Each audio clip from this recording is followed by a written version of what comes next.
দেশের চাপে অন্যায়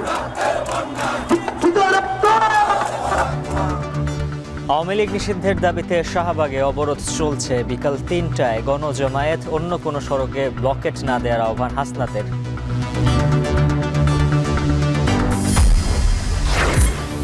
আট মাসে হাজারের বেশি পয়েন্ট হারিয়ে তলানিতে দেশের পুঁজিবাজার। সংস্কার কার্যক্রমে গতি নেই, আস্থা সংকটে বিনিয়োগকারীরা।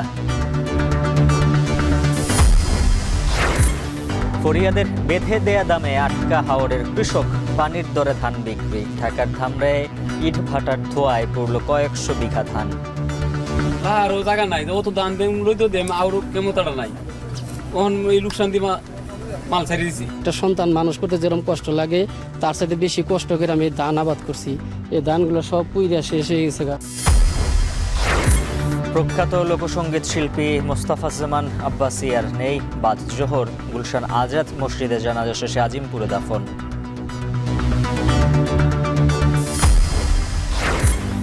পাকিস্তানের অপারেশন বুনিয়ান উন মারসুস। ভারতের অমৃতসরে ক্ষেপণাস্ত্র সংরক্ষণাগার ধ্বংসের দাবি। ভারতে ৩২টি বিমানবন্দর বন্ধ ঘোষণা।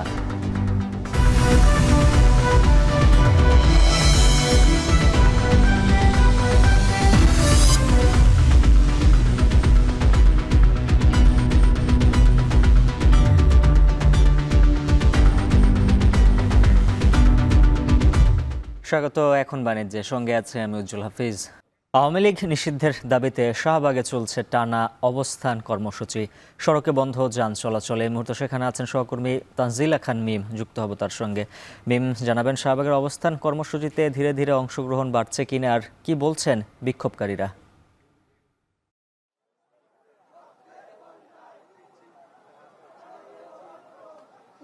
একদম সকালবেলা ৬টা-৭টা নাগাদ যেই রকম মানুষ ছিল, এখন কিন্তু তার থেকে অনেকটাই এই আন্দোলনে মানুষের সংখ্যা বা মানুষের উপস্থিতি বেড়েছে। আওয়ামী লীগ নিষিদ্ধের দাবিতে জানা তৃতীয় দিনের মতো কিন্তু এই অবস্থান কর্মসূচি চলছে রাজধানীর শাহবাগে। আপনি জানেন নিশ্চয়ই যে শাহবাগ একটি গুরুত্বপূর্ণ সড়ক রাজধানীতে। এখান থেকে চতুর্পাশের যেই যাতায়াত ব্যবস্থা বা যানবাহনগুলো চলাচল করে, সেই শাহবাগ যখন আসলে ব্লকেট কর্মসূচির মধ্যে পড়ে যায়, তখন কিন্তু আসলে চারিপাশ দিয়ে যান চলাচলেরও একটা বাধা সৃষ্টি হয়। গাড়িগুলোকে অনেক বেশ জটিলভাবে ঘুরে ঘুরে যেতে হচ্ছে। অনেক চালকরা, যাত্রীরা একটু অভিযোগ করছিলেন যে আসলে তাদের মধ্যে জনদুর্ভোগ তৈরি হচ্ছে, বাড়তি ভাড়া আদায় করা হচ্ছে। কিন্তু তবুও সবকিছু ছাপিয়ে আসলে ছাত্র জনতা এটিও চাইছেন যে যেই দাবিতে এই যে অবস্থান কর্মসূচি চলছে, তাদের সেই দাবিটি যেন মেনে নেওয়া হয়। অর্থাৎ তারা যেটা চাইছেন যে আওয়ামী লীগ নিষিদ্ধ করতে হবে। এবং শুধু তাই নয়, আওয়ামী লীগ এবং আওয়ামী লীগের যে অঙ্গ সংগঠনগুলো রয়েছে সেগুলোকে একটি সন্ত্রাসী সংগঠন বা সন্ত্রাসী রাজনৈতিক দল হিসেবে চিহ্নিত করে তাদেরকে নিষিদ্ধ করা হবে। এই দাবিটি নিয়েই কিন্তু তারা এই যে অবস্থান কর্মসূচিতে রয়েছেন, এবং তারা বলছেন যে যতক্ষণ পর্যন্ত তাদের এই দাবি মেনে না নেওয়া হবে, ততক্ষণ পর্যন্ত কিন্তু তারা এই আন্দোলন, অবস্থান কর্মসূচি, গণজমায়েত যে কর্মসূচির কথা বলেছেন সেগুলো কিন্তু তারা একের পর এক চালিয়েই যাবেন। আজ বিকেল ৩টা নাগাদ কিন্তু শাহবাগে গণজমায়েত কর্মসূচি রয়েছে। এছাড়াও রাজধানীর বিভিন্ন জায়গায় কিন্তু সকাল 10টা-11টার পরপরই গণজমায়েত কর্মসূচি রয়েছে, ব্লকেট কর্মসূচি রয়েছে। যারা এই যে অবস্থান কর্মসূচিতে অংশগ্রহণ করছেন, তারা বলছেন যে এই যে তাদের যে দাবিটি, সেই দাবিটি একদমই শতভাগ যৌক্তিক একটি দাবি। কারণ সর্বশেষ যদি গত 15-16 বছর তো ছিলই, তারপরও সর্বশেষ যদি জুলাই গণ আন্দোলনে যেভাবে আসলে আওয়ামী লীগ সরকার এই যে ছাত্রদের উপরে নির্মমভাবে গুলি চালিয়েছে, তাদের কোটা আন্দোলনের মতো একটি যৌক্তিক দাবিকে মেনে না নিয়ে যেভাবে তাদের বিরোধিতা করা হয়েছে, দিনের পর দিন তাদেরকে নিয়ে চক্রান্ত করা হয়েছে, তাদের আন্দোলন দমানোর জন্য যে তারা যে ধরনের আসলে পদক্ষেপগুলো নিয়েছিলেন, প্রতিটি আসলে একদমই ছাত্রদের বিরোধিতা করেছেন যেভাবে, ঠিক সে কারণগুলোতেই কিন্তু তারা চাইছেন এই দেশের মাটিতে আসলে যেন আওয়ামী লীগ পরবর্তীতে দাঁড়াতে না পারে রাজনৈতিক দল হিসেবে আর কখনোই। এবং এটি আসলে তারা চাইছেন যে জুলাই আগস্ট গণ আন্দোলনে যারা রক্ত দিয়েছেন, যাদের রক্তের বিনিময়ে আসলে এই দেশ ফ্যাসিস্ট ফ্যাসিস্ট সরকার হঠাতে পেরেছেন তাদেরকে সম্মান জানানোর জন্যই। এবং তারা বলছেন যে কোনো দল মতের আয়োজনে কিন্তু এই অবস্থান কর্মসূচি হয়নি, ছাত্র জনতার দাবির মুখে পড়েই কিন্তু এই অবস্থান কর্মসূচি তারা এসেছেন। এবং এখানে আসলে যদি একটু বিশেষভাবে বলি যে বিএনপি কিংবা ছাত্রদল ছাড়া কিন্তু সকল ধরনের রাজনৈতিক দলের মতাদর্শের মানুষই রয়েছে। আপনারা দেখতে পাচ্ছেন এখানে সাধারণ ছাত্র জনতা থেকে শুরু করে বিভিন্ন দলের যারা মতাদর্শী রয়েছেন তারাও কিন্তু এসেছেন এবং সকলেই চাইছেন যেন এদেশের মাটিতেই আওয়ামী লীগকে রাজনৈতিক দল হিসেবে যেন নিষিদ্ধ করা হয়, সন্ত্রাসী দল চিহ্নিত করা হয় এবং তারা যে অন্যায় করেছেন আন্তর্জাতিক অপরাধ ট্রাইব্যুনালে তাদের দলগত বিচারের যে বিধান সেটি যেন যুক্ত করা হয়, জুলাইয়ের ঘোষণাপত্র যেন যুক্ত করা হয়। এই 3টি দফা দাবি নিয়ে কিন্তু তারা এখানে এসেছেন। এছাড়াও বিকেল 3টা নাগাদ গণজমায়েত কর্মসূচি হবে, তার আগে থেকেই আমরা কিন্তু এই যে শাহবাগ মোড়ে এখানে কিন্তু ধীরে ধীরে যারা সাধারণ জনতা রয়েছেন, ছাত্র জনতা রয়েছে তাদের উপস্থিতি আমরা দেখতে পাচ্ছি যে বেলা বাড়ার সঙ্গে সঙ্গে সেটিও বাড়ছে। এখন পর্যন্ত এই ছিল সর্বশেষ। আওয়ামী লীগকে নিষিদ্ধের দাবিতে শাহবাগে চলছে অবস্থান কর্মসূচি, সেই খবর জানাচ্ছিলেন সহকর্মী তানজিলা খান মিম। এদিকে আওয়ামী লীগকে নিষিদ্ধের দাবিতে অবস্থান কর্মসূচির পাশাপাশি বিকেল 3টায় শাহবাগে গণজামায়াতের ডাক দিয়েছে ছাত্র জনতা। শুক্রবার মধ্যরাতে শাহবাগে নতুন এই কর্মসূচি ঘোষণা করেন জাতীয় নাগরিক পার্টির দক্ষিণাঞ্চলের মুখ্য সংগঠক হাসনাত আবদুল্লাহ। তিনি আরও বলেন, রাজধানীতে যে পয়েন্টগুলোতে আন্দোলন গড়ে উঠেছিল সেগুলোতে আওয়ামী লীগকে নিষিদ্ধের দাবিতে আন্দোলন চলবে। পরে এক ফেসবুক পোস্টে শাহবাগ ছাড়া অন্য কোনো হাইওয়েতে ব্লকেট না দেওয়ার আহ্বান জানান হাসনাত আবদুল্লাহ। রাজধানীর অন্য কোনো সড়কেও কোনো প্রতিবন্ধকতা তৈরি না করার আহ্বান জানান তিনি। হাসনাত লেখেন, জেলাগুলোতে স্বতঃস্ফূর্ত জমায়েত করুন, ব্লকেট খুলে দেওয়ার আহ্বান জানান তিনি। আন্তর্জাতিক অপরাধ ট্রাইব্যুনাল আইনে দলগতভাবে আওয়ামী লীগকে বিচারের আওতায় নিয়ে আসার ধারা যুক্ত করতে হবে। 3 দফা দাবিতে আমাদের এই অবস্থান কর্মসূচি অব্যাহত থাকবে। পাশাপাশি বিকাল 3টার দিকে শাহবাগে গণজামায়াত ঘোষণা করা হচ্ছে। 16 বছরে পতিত আওয়ামী লীগ সরকার পুঁজিবাজারকে যে তলানিতে নিয়ে গেছে সেখান থেকে ফিরিয়ে আনতে এখনও কোনো উদ্যোগ নেওয়া হয়নি বলে জানিয়েছেন বাজার সংশ্লিষ্টরা। তারা বলছেন, যে সংস্কার শুরু হয়েছে তা কবে শেষ হবে তার সঠিক সময়সীমা না থাকায় বিনিয়োগকারীরা আস্থা হারাচ্ছেন। সেই সাথে এই পতনের বাজারে স্বল্প সময়ে কিছু উদ্যোগ নেওয়া প্রয়োজন ছিল। এছাড়া 11 মে বৈঠকে বাজার মধ্যস্থকারী কাউকে না রাখায় বিনিয়োগকারীরা আরও হতাশ হয়েছেন। অপরদিকে যে উদ্যোগ নেওয়া হয়েছে সেগুলোর ফলাফল স্বল্প সময়ে দৃশ্যমান না হলে বাজারে আশা ও আস্থা ফিরবে না বলে মনে করেন অর্থনীতিবিদরা। আরও জানাচ্ছেন আতাউন নিয়ন। 1996 ও 2010 সালের বড় দুটি ধসের সম্মুখীন হয় দেশের পুঁজিবাজার। 96 পর ঘুরে দাঁড়ালেও 2010-এর পর গত 16 বছরেও গতি আসেনি বাজারে। আর এই দুই সময়েই বিনিয়োগকারীদের সর্বস্ব হারাতে হয়েছে পতিত আওয়ামী সরকারের আমলে। বাজার থেকে লাখ কোটি টাকার বেশি আত্মসাৎ করেছে সালমান এফ রহমান, খায়রুল ও শিবলি কমিশনার সহ অন্যান্য সহযোগীরা। ভঙ্গুর ও ভুয়া কোম্পানি তালিকাভুক্তিতে আস্থা হারায় বিনিয়োগকারীরা। তবে 5 আগস্ট হাসিনা সরকারের পতনের পর নতুন আশার অঙ্কুর গজায় শেয়ার বাজারে। এতে প্রথম 3 দিনেই সূচক 1000 পয়েন্টের বেশি ছাড়ায়। নতুন আশা নিয়ে উজ্জীবিত হতে দেখা যায় বিনিয়োগকারীদের। সেই সাথে যুক্ত হয় অন্তর্বর্তী সরকারের সংস্কারের নতুন সম্ভাবনার। কিন্তু সেই প্রত্যাশা স্বল্প সময়েই মুখ থুবড়ে পড়ে, সূচক ও লেনদেন নেমে আসতে থাকে তলানিতে। 152 দিন লেনদেনের মধ্যে 100 দিনের বেশি সূচক কমেছে শেয়ার বাজারে। 1000-এর বেশি সূচক হারিয়ে আবারও হতাশা ফিরেছে বিনিয়োগকারীদের মাঝে। গ্রহণযোগ্য জন্য দিতে পারবে। আর এর পেছনে স্বল্প সময়ে কোনো সংস্কার না থাকা ও সময় বেশি নেওয়াকে দায়ী করছেন বাজার সংশ্লিষ্টরা। বলছেন, 16 বছরে বাজারকে যে তলানিতে নিয়ে যাওয়া হয়েছে সেখান থেকে ফিরে আনতে এখনো কোনো উদ্যোগ নেওয়া হয়নি। এমনিতেই বাজার খারাপ, তাকে এই মুহূর্তে স্বল্প মেয়াদে কিছু প্রণোদনা দেওয়া দরকার ছিল। এটা তো মানতে হবে যে বিগত 15 বছরে বাজারের প্রতি অবিচার করা হয়েছে, অন্যায় করেছে, দুঃশাসন অপশাসনের কোনো মাত্রা ছিল না। তো ফলে এই বাজারকে উদ্ধার করতে গেলে কিছু তো প্রণোদনা লাগবে। আপনার টাকা দিয়ে হোক বা আস্থা দিয়ে হোক বা উৎসাহ দিয়ে হোক, অপরদিকে 11 মে অর্থ মন্ত্রণালয় ও বিএসইসির সাথে পুঁজিবাজার নিয়ে প্রধান উপদেষ্টার বৈঠকে বসার কথা রয়েছে। তবে বাজারে যাদের সমস্যা তাদের না রাখায় আশানুরূপ ফল পাওয়া নিয়ে শঙ্কা জানানো হয়েছে। 11 মে কিন্তু একটি মিটিংয়ের কথা শুনেছি, তারপরও বাজারে কোনো গতি নেই। তার মানে কি, বিনিয়োগকারী মনে করে যে সরকার আসলে যে প্রাধিকার যে সূচি তার মধ্যে শেয়ার বাজার নেই। গত দেড় যুগে পুঁজিবাজারকে যে ভঙ্গুর অবস্থায় নিয়ে যাওয়া হয়েছে তার স্বল্প সময়ে সংস্কার সম্ভব নয় বলে মনে করে বিএসইসি ও টাস্ক ফোর্সের সদস্যরা। তবে বর্তমানে বাজার তলানিতে থাকায় সংস্কার সঠিক পথে রয়েছে কিনা তা নিয়ে সংশয় রয়েছে বিনিয়োগকারীরা। তাই সুযোগ পেয়েও যদি এই পুঁজিবাজারকে পুনরুদ্ধার ও গতিশীল করা না যায় তবে এর ভবিষ্যৎ নিয়ে আশঙ্কা রয়েছে। পুঁজিবাজার সংস্কারে যে টাস্ক ফোর্স গঠন করা হয়েছে তাদের 17টি কাজের মধ্যে এখন পর্যন্ত 3টি বিষয়ে সংস্কার প্রস্তাব করা হয়েছে।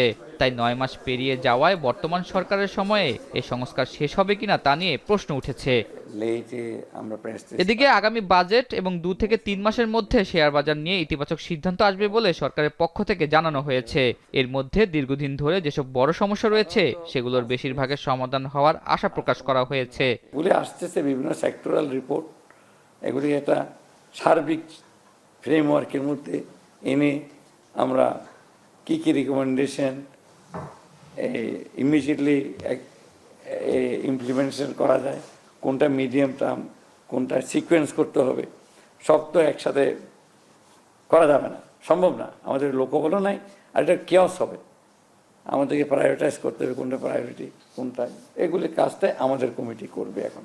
অপরদিকে যে উদ্যোগ নেওয়া হয়েছে সেগুলোর ফলাফল স্বল্প সময়ে দৃশ্যমান না হলে বাজারে আশা ও আস্থা ফিরবে না বলে মনে করেন অর্থনীতিবিদরা। যেই উদ্যোগগুলি নিয়েছে সেগুলোই যদি তারা সেই উদ্যোগ থেকে যদি কিছু ফলাফল দেখাতে পারে তারপরে আপনি চিন্তা করেন যে আর কি করতে পারি। মৌলিক সমস্যার ক্ষেত্রে তো আমরা তেমন কিছু দেখি নাই, মানে এখানে তো আইনি সংস্কারের প্রয়োজন আছে, সিকিউরিটিজ অ্যান্ড এক্সচেঞ্জ কমিশনের আভ্যন্তরীণ সংস্কারের প্রয়োজন আছে। পুঁজিবাজার ও বিনিয়োগকারীদের স্বার্থে যে সংস্কার প্রয়োজন সেটা বাজারের প্রকৃত চিত্র দেখে সময়ে সময়ে বাস্তবায়নের পরামর্শ বিশেষজ্ঞদের। আতাউর নিয়ন, এখন, ঢাকা। হাওড় অঞ্চলের কৃষকেরা দেশে খাদ্যের অন্যতম যোগানদার।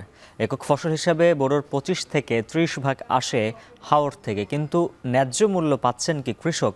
ভরা মৌসুমে সিন্ডিকেটের কারসাজিতে ফরিয়াদের নির্ধারিত দামেই ধান বিক্রি করেন অনেকটা বাধ্য হয়েই, মেলে না সরকারি গুদামে ধান দেওয়ার সুযোগও। কৃষি গবেষকরা বলছেন কৃষক বাঁচাতে হাওরের বিপণন প্রক্রিয়ায় যে কোনো মূল্যে মধ্যস্বত্বভোগীর সংখ্যা কমাতে হবে, নিতে হবে সমন্বিত কৃষি পরিকল্পনা। নেত্রকোনার হাওর অঞ্চল ঘুরে আরও জানাচ্ছেন হারুনুর রশিদ, ছবি তুলেছেন সায়েম আকন্দ। কাটার মৌসুম যেন হাওড়াঞ্চলের কৃষকের কাছে উৎসব। এ সময় রাজ্যের ব্যস্ততায় দিন কাটে কৃষকের। প্রখর রোদ, গরমের তীব্রতা উপেক্ষা করে চলে ফসল ঘরে তোলার চেষ্টা। নেত্রকোনার গোবিন্দশ্রী হাওরের কৃষক সেলিম মিয়া চলতি বুড়ো মৌসুমে প্রায় 150 মণ ধান পেয়েছেন। এর মধ্যে খোরাকির 30 মণ রেখে বাকিটা বিক্রি করেছেন। সেলিম মিয়ার মতো হাওরের প্রায় সব কৃষকেরই একই দশা। দেনা পরিশোধের চাপ, পাশাপাশি সংরক্ষণের সুবিধা না থাকায় ধান বিক্রি করেন অনেকটা বাধ্য হয়েই। আর এই সুযোগে ধানের দাম কমিয়ে দেয় মধ্যস্বত্বভোগী ফড়িয়ারা। মৌসুমের শুরুতে প্রতিমণ ধানের দাম 1200 টাকা থাকলেও মাঝামাঝি সময়ে এসে ঠেকে 800 থেকে 850 টাকা। খরচকাছি করছি, মানুষের তো টাইমের পিনে আনছি, এই দামের যেমন লাগবো, নিজেরাও চলন লাগবো, খাওয়ান লাগবো। হাইব্রিড মোটা ধান এই আবার কাটাইতেছি, মেশিনে কাটাইতেছে, বেচতেছি, এখন ধানটা একটু দরটা কমে গেছে। ধান মারাই ও শুকানোর জায়গার অভাব, অনুন্নত যোগাযোগ ব্যবস্থায় দুর্ভোগ হাওরের কৃষকের নিত্যসঙ্গী। ধান কেটে খোলায় আনতে গুনতে হয় বাড়তি খরচ। সরকার ধান চাল সংগ্রহের জন্য দাম নির্ধারণ করে দিলেও তা জুটে না হাওরের কৃষকের ভাগ্যে। লাহারও জায়গা নাই, অত দান দেম লইতো দেম আর কেমতাটা নাই, ওহন এই লোকসান দিমা মাল ছাড়ি দিছি। সরকারি দিয়ে আমরা যদি 1400 নিত, সেটা আমরা বেশি লাভবান হতাম। ওখান থেকে আনিয়ে 800, 900। হাওরের ধান মারাই করে সাবমার্সিবল সড়কের পাশে এভাবেই বস্তাবন্দি করে রাখেন কৃষকেরা। এখান থেকেই ধান কিনে বড় বড় ট্রাকে করে দেশের বিভিন্ন স্থানে পাঠিয়ে থাকেন ফরিয়ারা। কয়েক দফায় হাত বদলে অনেকেই অর্থবিত্তে সমৃদ্ধ হলেও পরম মমতায় যে ফসল ফলান কৃষকেরা তারা থেকে যান সেই তিমিরেই। ধান পাকা শুরু হলেই হাওরে বেড়ে যায় ব্যবসায়ী ও ফড়িয়াদের আনাগোনা। ধান কিনে ময়মনসিংহ, শেরপুর, বগুড়া সহ দেশের বিভিন্ন এলাকায় পাঠায় তারা। প্রতিদিন 5-6টা ট্রাক হয়, 220 বস্তা করে 1000 বস্তা, এরকম 1800-2000 মণ ধান প্রতিদিন ছেড়ে দিচ্ছি। আগাম জাতের নতুন নতুন ধান আবাদ করলে ভালো দাম পাওয়া সম্ভব বলছে কৃষি বিভাগ। আর হাওরের কৃষকের কথা মাথায় রেখেই নেত্রকোনায় আগে ভাগেই শুরু হয়েছে ধান সংগ্রহ। আধুনিক যে জাতগুলি আছে সেই জাতগুলি চাষ করার জন্য কৃষকদেরকে পরামর্শ দিই এবং এবছর বিধান 88, বিধান 89 এবং বিধান 102 এই জাতগুলো কিন্তু হাওরে চাষ হয়েছে এবং এখান থেকে এখন কৃষকরা বিধান 88 কিন্তু খুব ভালো ফলন পাচ্ছে। অনুন্নত যোগাযোগ ব্যবস্থা বা এর কারণে তারা সঠিক দামটা অনেক সময় পান না, সেই কারণে সরকার কৃষকের পাশে দাঁড়িয়েছে। কৃষকরা যাতে সরকারি গুদামে ধান বিক্রি করে ন্যায্য মূল্য পেতে পারেন সেই জন্য সার্বিক প্রস্তুতি আমরা গ্রহণ করেছি। কৃষি গবেষকরা বলছেন কৃষক বাঁচাতে হাওরের বিপণন ব্যবস্থায় মধ্যস্বত্বভোগীর সংখ্যা কমানো এবং হাওরকে কেন্দ্র করেই নিতে হবে সমন্বিত কৃষি পরিকল্পনা। সরকারের যে সমস্ত কৃষি সংক্রান্ত যে সমস্ত আপনার গ্রুপ আছে, যেমন বিএডিসি, বিডি, বাড়ি, ডিএই, এই সমস্ত আপনার অর্গানগুলিকে ওইখানে আপনার কাজে লাগাতে হবে। আর মধ্যস্বত্ব যারা আছে তাদেরকে যত দ্রুত কমানো যায়। চলতি বছর নেত্রকোনার মদন, মোহনগঞ্জ ও খালিয়াজুড়ি উপজেলার ছোট বড় মিলিয়ে 135টি হাওরে 41,075 হেক্টর জমিতে বোরো ধানের আবাদ হয়, যেখান থেকে প্রায় 2,86,000 মেট্রিক টন ধান উৎপাদনের আশা কৃষি বিভাগের। হারুনুর রশিদ, এখন নেত্রকোনা। কুষ্টিয়ায় গেল কয়েক বছর অতিরিক্ত খরা, তাপপ্রবাহ, পোকামাকড়ের আক্রমণে আশানুরূপ ফলন পায়নি ধান চাষিরা। তবে এবার অনুকূল আবহাওয়া ও পরিমিত বৃষ্টিপাতে বোরো আবাদের লাভের স্বপ্ন বুনছেন কৃষকরা। সার কীটনাশকের খরচ কমায় ভালো দামও পাচ্ছেন তারা। মেজবাউদ্দিন পলাশের তথ্য ছবিতে থাকছে প্রতিবেদন। কুষ্টিয়ায় মাঠের পর মাঠ জুড়ে কৃষকের শত মেহনতে উৎপাদিত সোনাঝরা পাকা ধানের সমারোহ। মৃদু হাওয়ায় দোল খাচ্ছে কৃষকের স্বপ্ন। গেল কয়েক বছরের বৈরী আবহাওয়া পিছু ছাড়ায় এবার কমেছে সেচ, কীটনাশক ও সারের খরচ। অনুকূল আবহাওয়ায় ফলনও ভালো হয়েছে। এখন ফসল ঘরে তোলার পালা, তাই তো বেড়েছে কৃষাণীদের ব্যস্ততা। তেল লাগে যে কম, পানিটা ভালো পাইছি, তাই ধানের ঠিক কোন সার ফাঁস দিতে পারি, তাই ধানটা বের ভালো ফলন। বৃষ্টি বাদলের আবহাওয়া কম, মোটামুটি ভালোই আছে। স্যালমনের দাম খুবই কম বেশি আছে। প্রতি বছরে 7 বের 8 বের করে বীজ দিয়েছি, এবার 3 বারেই ধরেন কাম সারিয়েছি আমরা। এবার 3 বারেই দেখা যাচ্ছে আমাদের ধান খুবই ভালো। মৌসুমের শুরুতেই উঠতি ধানের বাজার প্রতি কেজি বিক্রি হচ্ছে 35 থেকে 40 টাকায়। আশানুরূপ দাম পাওয়ায় খুশি মেহনতি কৃষক। খরচ খরচা বাদ 20,000 30,000 টাকা ধান হলে 10,000 লাভ হয়। এই বছরে ধানের ফলনটা ভাই ভালো, পোকামাকড় কম, ঝড় বৃষ্টির আগে আমাদের ধানটা উঠছে।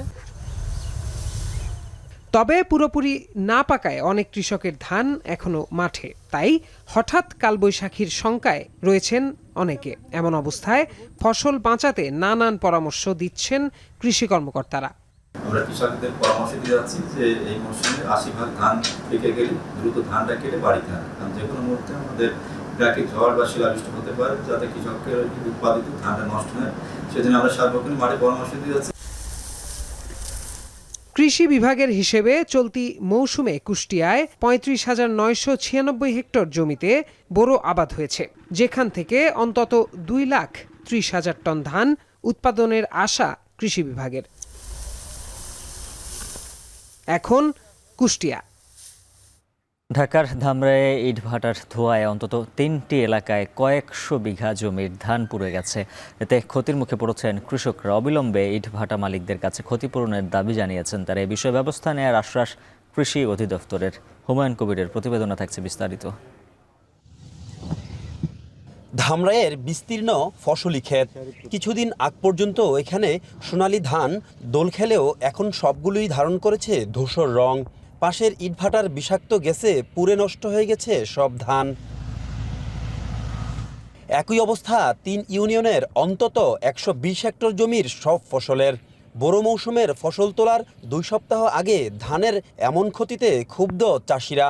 এ অবস্থায় ইটভাটা বন্ধ ও ক্ষতিপূরণের দাবি জানান তারা। একটা সন্তান মানুষ করতে যেরকম কষ্ট লাগে তার সাথে বেশি কষ্ট করে আমি ধান আবাদ করছি। এই ধানগুলো সব পুইরা শেষ হয়ে গেছে। যে চিটা হয়েছে এগুলা কাইটা নেওয়া মানে ধান হওয়ার মতো কোনো উপযোগী নয়। সরকারের কাছে আমাদের আকুল আবেদন, আমাদের কৃষক যাতে না মরে, এগুলা জানি মনে করেন ক্ষতিপূরণ দেয়। ক্ষতিগ্রস্ত ধান ক্ষেত পরিদর্শন করে ক্ষতিপূরণ সহ যথাযথ ব্যবস্থা নেওয়ার আশ্বাস দিয়েছেন উপজেলা কৃষি কর্মকর্তা। যে ইটভাটাগুলোর কারণে এই নষ্ট হয়ে গেল, এই ইটভাটাগুলোর একটা স্থায়ী সমাধান দরকার, যে এখানে কিভাবে 2 ফসলি 3 ফসলি জমিগুলোর ফসল কৃষক পরবর্তীতে সফলভাবে ঘরে তুলতে পারবে। ধামরাইয়ে বৈধ অবৈধ সব মিলিয়ে 200-র বেশি ইটভাটা রয়েছে। এতে প্রতি বছরই ধানসহ বিভিন্ন ফসল ক্ষতিগ্রস্ত হয়। অবৈধ ইটভাটার বিরুদ্ধে দ্রুত ব্যবস্থা নেওয়ার আশ্বাস প্রশাসনের। ধান কাটার মৌসুম প্রায় কাছাকাছি সন্নিকটে আছে এবং দেখা যাচ্ছে একই সময়ে ইটভাটাগুলো বন্ধ হচ্ছে। তো ইটভাটাগুলো বন্ধের ক্ষেত্রে প্রচুর আমরা এই ধরনের অভিযোগ পাচ্ছি। গতকালও অভিযোগ এসেছে একটা, আজকে একটা অভিযোগ এসেছে। আমরা এগুলো অবশ্যই আইনানুগভাবে ব্যবস্থা নেওয়া হবে এবং বিশেষ করে কৃষকদের যেই ক্ষতিপূরণটা, আমরা সেই ক্ষতিপূরণটা তাদের থেকে আদায় করে দেব। ধামরাইয়ে ইটভাটার ধোঁয়া এবং বিষাক্ত গ্যাসে ক্ষতিগ্রস্ত হয়েছে প্রায় 120 হেক্টর ধানি জমি। কৃষকরা বলছেন প্রতি বছরই তারা ইটভাটার কারণে ক্ষতির মুখে পড়ছেন। এভাবে চলতে থাকলে হয়তো একসময় ধান চাষ হুমকির মুখে পড়বে বলে বলছেন কৃষকরা। ওয়ায়ন কবির, এখন ধামরাই। বিএনপির আয়োজনে চট্টগ্রাম ও কুমিল্লা বিভাগের তারুণ্য সমাবেশ চলছে। বিষয়ে আরও জানাতে চট্টগ্রামের পোলো গ্রাউন্ড মাঠ থেকে যুক্ত হবেন সহকর্মী সিফাত শাহরিয়ার। সিফাত, জানাবেন আজ কি কর্মসূচি রয়েছে?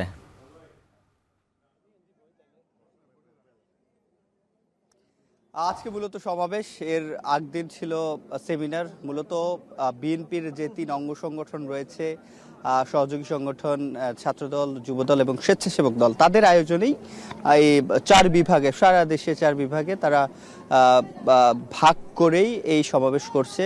প্রথম দিন সেমিনার, দ্বিতীয় দিন সমাবেশ। সেই সেমিনারে মূলত জানেন 13 জুলাই 2023-এ বিএনপি প্রাপ্ত চেয়ারম্যান তারেক রহমান রাষ্ট্র কাঠামো মেরামতের 31 দফা দিয়েছিল, সেটির উপরে আলোচনা তারা সেমিনারে করেছে। আজকে সমাবেশে মূলত তারুণ্যের আগামীর বাংলাদেশে যে অংশীদারিত্ব সেটি কিরকম হবে সেটি মূলত আলোচনা এখানে হবে। এই সমাবেশের মাধ্যমে তারা যেটি বলছে, তারুণ্যকে নতুন বাংলাদেশে কিভাবে অংশীদারিত্ব দেয়া যায়, কিভাবে তাদের অংশগ্রহণ বাড়ানো যায়, তাদের কি চাওয়া পাওয়া এবং আগামীর বাংলাদেশ তারা কেমন দেখতে চায়, এমন যত বিষয় আছে তারুণ্যের মধ্যে, যত চাওয়া পাওয়া কিংবা তাদের ভাবনা কি, সেটি মূলত বিএনপি জানতে চায়। বিশেষ করে বিএনপির 3 অঙ্গ সংগঠন এটি আয়োজন করেছে। আজকে আমরা চট্টগ্রামে রয়েছি। চট্টগ্রাম এবং কুমিল্লা বিভাগের যতগুলো জেলা রয়েছে, উপজেলা রয়েছে, সেখান থেকে ধীরে ধীরে আমরা সকাল থেকে দেখছি এখানে এসে মানুষজন জড়ো হচ্ছে ধীরে ধীরে। এখন পর্যন্ত যেহেতু দুপুরের দিকেই মূল অনুষ্ঠান শুরু হবে, সেক্ষেত্রে এখন একেবারে মাঠে বলা যায় সেরকম মানুষ হয়নি, তবে ধীরে ধীরে যে আসতে শুরু করেছে সেটি আমরা দেখছি। এবং এখন সামনে যে যাদেরকে দেখতে পাচ্ছেন, চাঁদপুর থেকে একটি দল এসেছে এবং কুমিল্লা বিভাগে, কুমিল্লার আশপাশে যতগুলো জেলা রয়েছে, চট্টগ্রাম বিভাগের মধ্যে যত জেলা রয়েছে, সব জেলারই নেতাকর্মীরা, বিশেষ করে ছাত্রদল, যুবদল, স্বেচ্ছাসেবক দলের নেতাকর্মীরা এখানে আসছে। আমরা নারী পুরুষ সকলকে দেখতে পাচ্ছি। অর্থাৎ তারুণ্যের ভাবনা আসলে তারা জানতে চায়। এবং যেটি বলছিলাম, রাষ্ট্র কাঠামো মেরামতের 31 দফার মধ্যে রাষ্ট্র সংস্কারের যে প্রস্তাবগুলো, 31টি প্রস্তাব, সেখানে কিন্তু তারুণ্যের যে অংশীদারিত্ব এবং সামনের বাংলাদেশে একটি যাতে গতিশীল রাজনৈতিক ধারা, অংশগ্রহণমূলক রাজনৈতিক ধারা, পারস্পরিক সম্মানবোধ রেখে যে রাজনৈতিক ধারা, সেটি যাতে বজায় রাখে এবং নতুন করে যাতে কোনো ফ্যাসিবাদ তৈরি না হয়, তার জন্যই তারা যেটি বলছেন যে সেক্ষেত্রে তারুণ্যের যে অংশীদারিত্ব সেটি লাগবে। দেখছেন যে সারা দেশে যখনই বাংলাদেশে কোনো সংকটময় সময় আসে, যখনই ফ্যাসিবাদ তৈরি হয়, তখনই কিন্তু রাজপথে তারুণ্য নেমে এসে। আমরা ইদানিংকালেও দেখছি যত সংকট রয়েছে বাংলাদেশে এবং ফ্যাসিবাদ মোকাবেলা তারুণ্য সবার আগে এগিয়ে আসে এবং তারা মোকাবেলা করে। এই জন্য বিএনপির পক্ষ থেকে সে তারুণ্যকে আরো শক্তিশালী করার আজকের এই আয়োজন আজকে চট্টগ্রাম এবং কুমিল্লা বিভাগ চট্টগ্রাম পোলো গ্রাউন্ড মাঠে হচ্ছে, তারপরে ঢাকাতে হবে, বগুড়াতে হবে, রাজশাহীতে হবে। তো এই ছিল উজ্জ্বল আমার কাছে চট্টগ্রাম পোলো গ্রাউন্ড মাঠ থেকে সবশেষ। চট্টগ্রামে চলছে বিএনপির তারুণ্য সমাবেশ, সে বিষয়ে বিস্তারিত জানাচ্ছিলেন সহকর্মী সিফাত শাহরিয়ার। গেল দুদিনের দাবদাহে পুড়ছে রাজশাহী, এতে জনজীবনে নেমে এসেছে দুর্ভোগ। খেটে খাওয়া মানুষেরা পড়েছেন বিপাকে, তবে ফসলের মাঠে কিছুটা স্বস্তি কৃষকের। এ নিয়ে বিস্তারিত জানাতে নগরীর বনগ্রাম এলাকায় আছেন সহকর্মী রাকিবুল হাসান। রাকিবুল, জানাবেন এত গরমেও কৃষকের স্বস্তির কারণ কি? উজ্জ্বল, আসলে এমন একটি অবস্থা, তাপদাহে কারো পৌষ মাস, কারো সর্বনাশ অবস্থা। কেননা আসলে এই যে তাপমাত্রা, তাতে কিন্তু রাজশাহী পুড়ছে এবং এতে যারা খেটে খাওয়া মানুষ তারা খানিকটা অস্বস্তিতে থাকলেও কৃষক এবং যে ফলের মাঠ, সেইগুলো ফলের বাগান, সেখানে আমরা দেখছি খানিকটা স্বস্তি রয়েছে। কেননা কিছুদিন আগে আসলে বৃষ্টি হয়েছে, যার কারণে রাজশাহীতে আপনি জানেন আর কিছুদিন পরে আসলে গুটি জাতের আম দিয়ে আসলে আম নামবে, যার কারণে এখন আম পেকে ওঠার ক্ষেত্রে এটি অনেক বেশি আসলে গুরুত্বপূর্ণ এই তাপমাত্রা এবং এই ধরনের আবহাওয়ায় আসলে তাদের কাছে কাম্য। এই অবস্থাতে আসলে আমরা যেটি আসলে লক্ষ্য করছি যে অন্যান্য যে সমস্ত বাগানগুলো রয়েছে, যেমন লিচু বাগানেও কিন্তু বৃষ্টির কারণে গেল কয়েকদিন থেকেই কিন্তু স্বস্তি ছিল এবং এখন যে তাপদাহ, তাতে কিন্তু তারা খানিকটা চিন্তায় রয়েছে। কারণ আসলে এই লিচুটি আসলে মাত্র বড় হচ্ছে এবং এই সময় যদি আরও বেশি তাপমাত্রায় যেই 2 দিন গেল সেটি যদি সপ্তাহখানেক আসলে চলমান থাকে, তাহলে আসলে লিচু বড় হওয়ার সময় ফেটে যাওয়ার সম্ভাবনা থাকে, যার কারণে কিন্তু আসলে তাদের কপালে চিন্তার ভাঁজ হয়েছে। অন্যদিকে যদি বলি, ফসলের মাঠে এখন কিন্তু বোরো ধান খানিকটা উঠতে শুরু করেছে, মাত্র 5% ধান কাটা হচ্ছে। সুতরাং এই সময় পাকা ধানে বৃষ্টি হলে সেটিও আসলে ক্ষতিকর। তো এই অবস্থায় আসলে কারো পৌষ মাস, কারো সর্বনাশ দশা।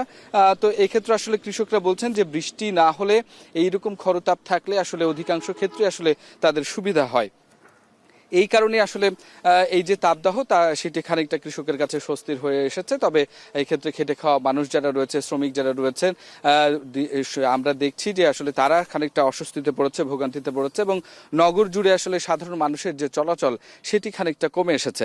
এর কারণে আমরা অন্যান্য যানবাহন চলাচলের ক্ষেত্রে খানিকটা আসলে কমতি দেখছি এবং প্রয়োজন ছাড়া ঘর ছেড়ে বের হচ্ছে না। তবে ফলের বাগানগুলো নিয়ে যারা যত্ন বাড়িয়েছেন কৃষকরা এবং একই সাথে তারা স্বস্তি বোধ করছে যে আসলে এইরকম তাপদাহ যদি থাকে, যেহেতু 15 তারিখ থেকে আম নামবে এবং তারপর থেকে লিচু এখন থেকে খানিকটা নামা শুরু হয়েছে, সুতরাং এইরকম তাপমাত্রা থাকলে একটু কিন্তু আসলে স্বাভাবিক অবস্থা হয়ে আসে কৃষকদের জন্য এবং এই অবস্থা যদি থাকে, চলমান থাকে এবং বৈরী অবস্থা তৈরি না হয়, তাহলে কৃষকরা তাদের ফল বিক্রি করে আসলে লাভবান হবে এবং এই তাপদাহ তাদের জন্য আশীর্বাদ হতেই পারে। তো উজ্জ্বল, এই ছিল রাজশাহী থেকে আমার কাছে সর্বশেষ খবর। রাকিবুল হাসান যুক্ত ছিলেন রাজশাহী থেকে। বরগুনার বিষখালী নদীর ভাঙনে অস্তিত্ব সংকটে ডালভাঙা গ্রামের 2টি স্কুল। ভাঙন প্রতিরোধে টেকসই বেড়িবাঁধের দাবি শিক্ষার্থীদের, তবে সমস্যাটি দ্রুত সমাধানের আশ্বাস দিয়েছেন জেলা প্রশাসক। আরও জানাচ্ছেন জিয়াদ মাহমুদ।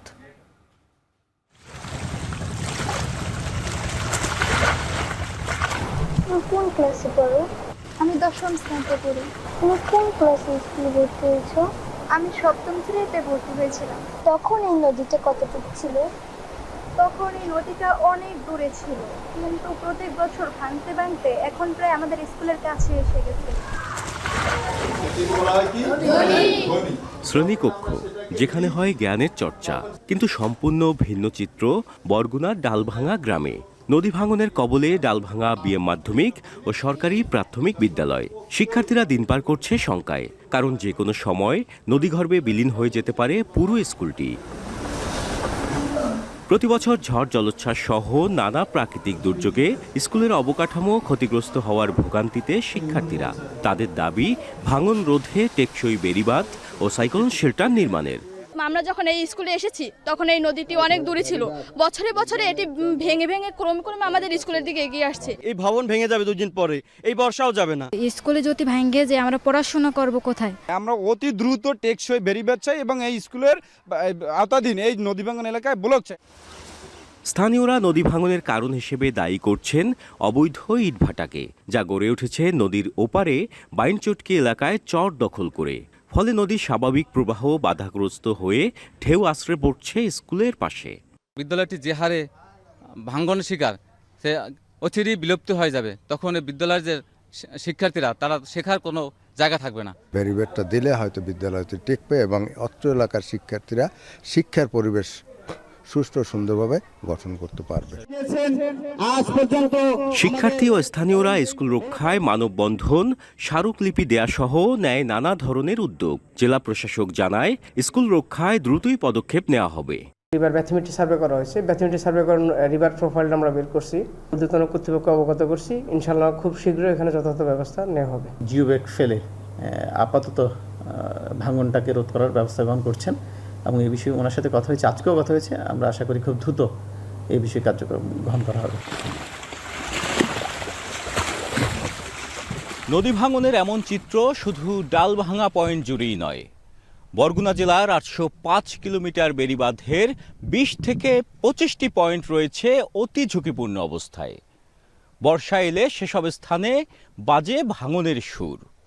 তাই দ্রুত সময়ের মধ্যে ভাঙন প্রবণ এলাকায় ভাঙন রোধে টেকসই পদক্ষেপের দাবি স্থানীয়দের। জিয়াদ মাহমুদ, এখন বরগুনা। প্রখ্যাত লোকসঙ্গীত শিল্পী মুস্তাফা জামান আব্বাসী আর নেই। ভোর 6টার দিকে রাজধানীর বনানীর একটি হাসপাতালে তিনি শেষ নিঃশ্বাস ত্যাগ করেন। মুস্তাফা জামান আব্বাসী লোকসঙ্গীত শিল্প ও সুরকার আব্বাস উদ্দিন আহমেদের কনিষ্ঠ পুত্র। সঙ্গীতে অবদানের জন্য তিনি 1995 সালে বাংলাদেশ সরকারের সর্বোচ্চ বেসামরিক পুরস্কার 21 পদকে ভূষিত হন। নজরুল ইসলামকে নিয়ে তার কাজের জন্য তিনি 2013 সালে নজরুল মেলায় আজীবন সম্মাননা লাভ করেন। আব্বাসী মোট 50টি বই প্রকাশ করেন। তিনি ভাওয়াইয়া গানের উপর 2টি বই প্রকাশ করেন, যার মধ্যে 1200 গানের উল্লেখ রয়েছে। মুস্তাফা জামান আব্বাসী 1936 সালের 8 ডিসেম্বর পশ্চিমবঙ্গের কুচবিহার জেলায় জন্মগ্রহণ করেন।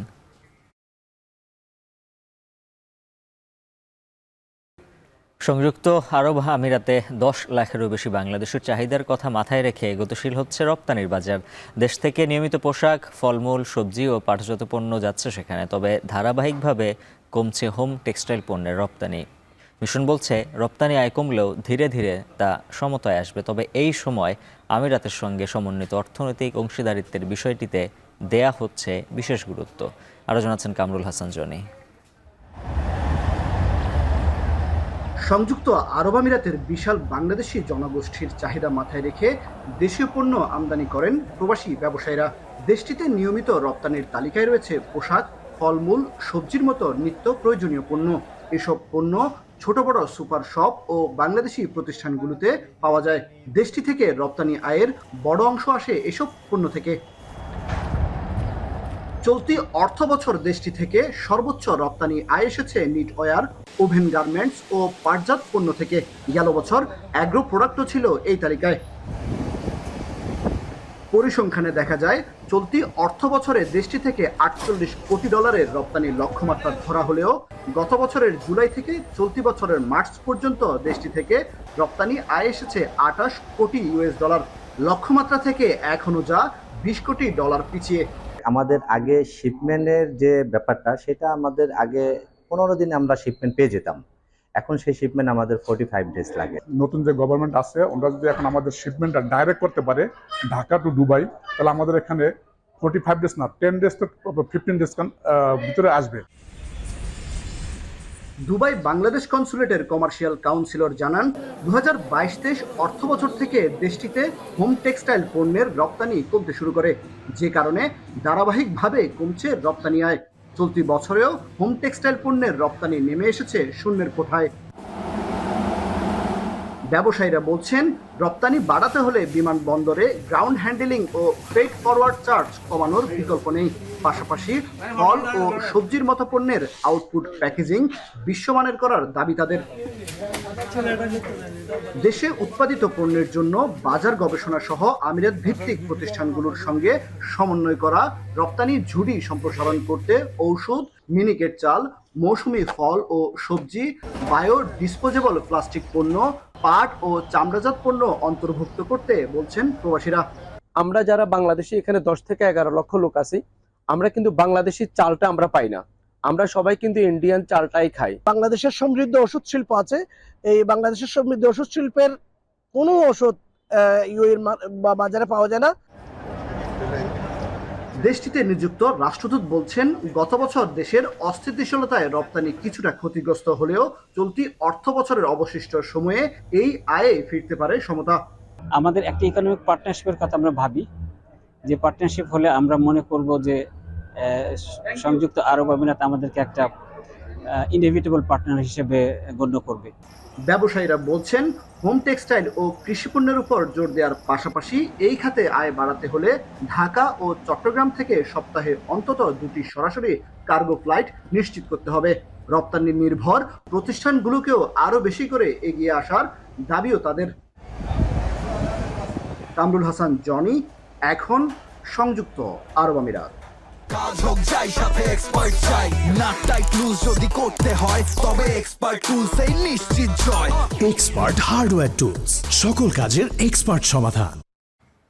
বিমান ঘাঁটিতে উস্কানিমূলক হামলার জবাবে এবার ভারতের বিরুদ্ধে অপারেশন বুনিয়ান উন মারসুস শুরু করেছে পাকিস্তান। এক্সবার্তায় পাকিস্তানের যোগাযোগ মন্ত্রী এই তথ্য নিশ্চিত করেছেন। জিও নিউজ জানায়, এই অভিযানে ভারতের অমৃতসরে একটি ক্ষেপণাস্ত্র সংরক্ষণাগার ধ্বংস হয়ে গেছে। হামলা হয়েছে ভারতের উধামপুর ও পাঠানকোট বিমান ঘাঁটিতে। এর আগে পাকিস্তানের রাওয়ালপিন্ডির নূর খান সহ 3টি বিমান ঘাঁটিতে ক্ষেপণাস্ত্র হামলা চালায় ভারতীয় বিমান বাহিনী। যদিও এতে বড় ধরনের কোনো ক্ষয়ক্ষতি হয়নি বলে নিশ্চিত করেছে পাকিস্তানের আন্তঃবাহিনী জনসংযোগ পরিদপ্তর ISPR সতীর্থ কর্মকারের প্রতিবেদন। আকাশসীমা অচল করে দেওয়ার চেষ্টা রুখে দিতে এবার ভারতের বিরুদ্ধে চড়াও পাকিস্তান। ভারতের অপারেশন সিন্দুরের পর পাকিস্তানও শুরু করলো অপারেশন বুনিয়ান উল মারসুস। পাকিস্তানের গণমাধ্যমের দাবি, এই অভিযানে ধ্বংস হয়ে গেছে ভারতের উধামপুর ও পাঠানকোট বিমান ঘাঁটি। নতুন করে আরও 8টি সহ মোট 32টি বিমানবন্দরে বেসামরিক বিমান চলাচল 15 মার্চ পর্যন্ত স্থগিত করেছে ভারত সরকার। এছাড়াও ভারতের অমৃতসরের একটি ক্ষেপণাস্ত্র সংরক্ষণাগার গুড়িয়ে দেওয়ার দাবি করছে পাকিস্তান। এই স্থাপনাটিতে দূরপাল্লার সুপারসনিক ক্ষেপণাস্ত্র ব্রাহ্মস মজুত করে রাখা হতো বলে জানা গেছে। এর আগে শনিবার মধ্যরাতে পাকিস্তানের 3টি বিমান ঘাঁটিতে হামলা চালায় ভারত। যদিও পাকিস্তানের আন্তঃবাহিনী জনসংযোগ অধিদপ্তর ISPR দাবি করে, রাওয়ালপিন্ডির নূর খান ঘাঁটিতে ভারত ড্রোন হামলার চেষ্টা করলেও তাদের আঘাত প্রতিহত করা হয়েছে। পাশাপাশি বড় ধরনের কোনো ক্ষতি হয়নি বাকি 2টি বিমান ঘাঁটিতেও। যদিও নূর খান বিমান ঘাঁটি থেকে রাজধানী ইসলামাবাদের দূরত্ব মাত্র 10 কিলোমিটার, আর এর খুব কাছেই পাকিস্তানের সেনাবাহিনীর সদর দপ্তর। ফলে হামলার পরপরই গুরুত্বপূর্ণ সেনা কর্মকর্তাদের সরিয়ে নেওয়া হয়। তবে এই হামলার পর শনিবার দুপুর পর্যন্ত আকাশে সব ধরনের বিমান চলাচল নিষিদ্ধ করেছে পাকিস্তান। করাচি বিমানবন্দর থেকে যাত্রীদের সরে যাওয়ার নির্দেশও দেওয়া হয়েছে। এছাড়াও শুক্কুর বিমানবন্দরের কাছাকাছি একটি বিমান ঘাঁটিতে হামলার চেষ্টা করা হলে ভারতীয় সেই ড্রোনও প্রতিহত করা হয়েছে বলে জানাচ্ছে প্রতিরক্ষা সূত্র। সতীর্থ কর্মকার, এখন, বিশ্ব। এদিকে ভারত পাকিস্তান যুদ্ধ দীর্ঘায়িত হতে পারে সেই আতঙ্কে জরুরি ও নিত্য প্রয়োজনীয় জিনিসপত্র সংগ্রহে রাখছেন ভারতের জম্মু কাশ্মীর, পাঞ্জাব ও নয়াদিল্লির বাসিন্দারা। পেট্রোল পাম্প ও মুদি দোকানে ভিড় করছেন তারা। জাহানারা ভুইয়ার প্রতিবেদন। ভারত পাকিস্তান যুদ্ধে আতঙ্ক বাড়ছে দুদেশের সাধারণ মানুষের মধ্যে। বিশেষ করে দেশ দুটির সীমান্তবর্তী রাজ্যের বাসিন্দাদের মধ্যে বেশি ভয় কাজ করছে। যে কোনো সময় বড় ধরনের ক্ষয়ক্ষতির শিকার হতে পারেন তারা। তাই এরই মধ্যে যতটুকু সম্ভব আগেভাগেই প্রস্তুতি সারছেন ভারতের জম্মু কাশ্মীর, পাঞ্জাব ও নয়াদিল্লির মানুষ। প্রস্তুতির অংশ হিসেবে গাড়িতে জ্বালানি মজুত করছেন অনেকে। তাই এসব অঞ্চলের পেট্রোল পাম্পগুলোতে দীর্ঘ লাইন নিয়মিত ঘটনা হয়ে দাঁড়িয়েছে। सर इंदिरा अभी हमारा हॉस्पिटल है, जनरेटर के लिए हम डीजल लेने आए थे, बट यहाँ मिल नहीं रहा, मना कर दिया सर। জ্বালানির পাশাপাশি নিত্য প্রয়োজনীয় দ্রব্যের দোকানগুলোতে ভিড় চোখে পড়ার মতো। অধিকাংশই শুকনো খাবার সংগ্রহ করছেন। लोगों में डर है, इंडिया पाकिस्तान में अगर ज़्यादा कोई प्रॉब्लम आ जाती है तो फिर राशन की दिक्कत ना हो, संभाल के ज़्यादा रखना चाहते हैं। 6 महीने का हमारे घर का वो राशन। তাই এসব অঞ্চলের খাদ্য নিশ্চয়তার সজাগ দৃষ্টি রাখছে ভারত সরকার। लेकिन कृषि विभाग के नाते मैं मानता हूँ कि हमारी भी जिम्मेदारी है। हमारी जिम्मेदारी अपनी खाद्यान्न सुरक्षा सुनिश्चित करना। एक बार मुझे आवश्यक लगा। ভারত পাকিস্তানের হামলা পাল্টা হামলায় দুদেশের নিয়ন্ত্রণ রেখা বা লাইন অফ কন্ট্রোলের আশপাশের গ্রামগুলোতে থমথমে পরিস্থিতি। এই অবস্থায় এলাকা ছাড়ছেন অনেকে। জাহানারা ভুইয়া, এখন, বিশ্ব। শেষ করবো এখন বাণিজ্য, তার আগে শিরোনামগুলো জানিয়ে দিচ্ছে আরও একবার।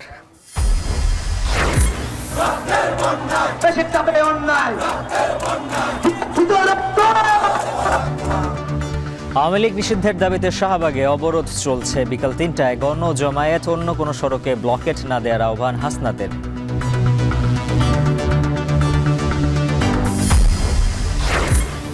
আট মাসে 1000-এরও বেশি পয়েন্ট হারিয়ে তলানিতে দেশের পুঁজিবাজার। সংস্কার কার্যক্রমে গতি নেই, আস্থা সংকটে বিনিয়োগকারীরা। ফরিয়াদের বেঁধে দেয়া দামে আটকা হাওরের কৃষক, পানির তোরা ধান বিক্রি। ঢাকার ধামরায় ইটভাটার ধোঁয়ায় পড়ল কয়েকশো বিঘা ধান।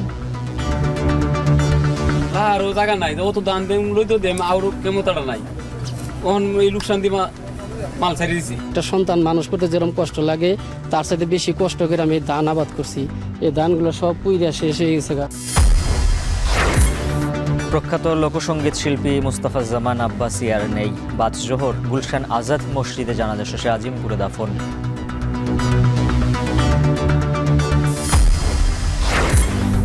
পাকিস্তানের অপারেশন বুনিয়ান উন মারসুস। ভারতের অমৃতসর ক্ষেপণাস্ত্র সংরক্ষণাগার ধ্বংসের দাবি, 32টি বিমানবন্দর বন্ধ ঘোষণা। আর এই ছিল এখন বাণিজ্যের আয়োজন। এখন টেলিভিশন ওয়েবসাইটে দেখুন এখন.টিভি, ফেসবুকে দেখুন facebook.com/tv.এখন, আর ইউটিউবে দেখুন youtube.com/c/echontv।